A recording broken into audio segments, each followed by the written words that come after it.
Assalamualaikum warahmatullahi wabarakatuh. Halo teman-teman semua, perkenalkan nama saya Florentina Yolanda Febriani dari kelas Komunikasi Bisnis C. Pada video kali ini, saya akan meresensi sebuah buku. Survive Menghadapi Quarter Life Crisis yang ditulis oleh Evni Indriani. Nah, buku ini memiliki spesifikasi sebagai berikut. Memiliki tinggi buku yakni 20 cm dan lebarnya ada 14 cm. Buku ini memiliki ketebalan yaitu 109 halaman. Buku ini merupakan buku cetakan kedua yang diterbitkan pada tahun 2021 oleh penerbit Brilian yang berada di kota Yogyakarta. Baik, langsung saja kita memasuki resensi buku.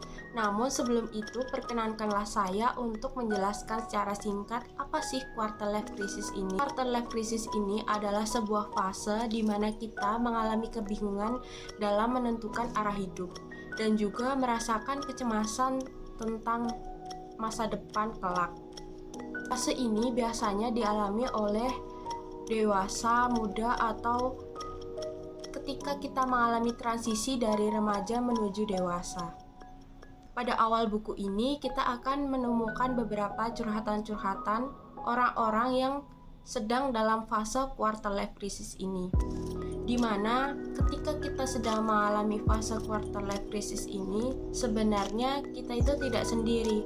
Karena fase quarter life crisis ini dialami oleh semua orang. Jadi sebenarnya mengapa sih kita mengalami quarter life crisis ini? Fase quarter life crisis ini terjadi ketika kita remaja kemudian menginjak dewasa.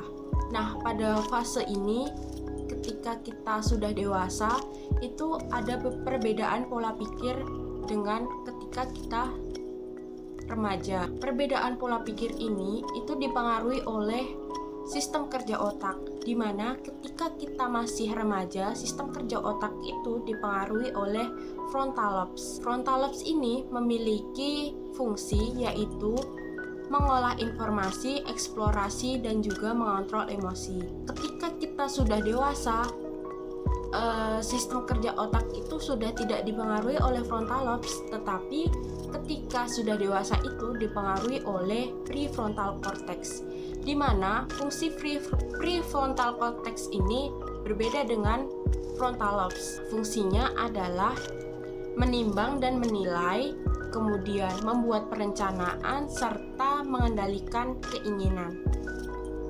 Jadi ketika fase remaja, kita itu lebih suka bereksplorasi dan juga menunjukkan eksistensi agar dihargai oleh banyak orang atau menunjukkan eksistensi kita kepada orang lain. Ketika kita sudah dewasa, kita sudah tidak akan melakukan hal-hal tersebut. Namun ketika sudah dewasa, kita itu akan lebih berhati-hati untuk menentukan keinginan-keinginan tersebut. Dan juga kita lebih banyak menimbulkan pertimbangan-pertimbangan ketika akan melakukan suatu hal. Jadi, apa saja sih ciri-ciri ketika kita mengalami quarter life crisis ini? Ciri-ciri yang pertama yaitu kita masih bingung tentang apa sih yang menjadi mimpi kita di masa depan. Yang kedua ada rasa kecewa ketika kita tidak bisa mencapai mimpi atau kita gagal untuk meraih goals yang kita buat.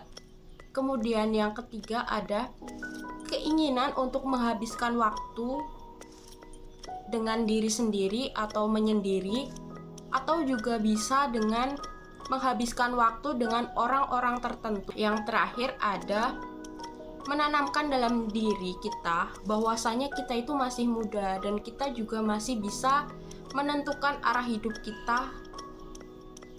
Jadi mungkin itu saja yang dapat saya sampaikan pada video kali ini. Ada kurangnya mohon maaf. Wassalamualaikum warahmatullahi wabarakatuh.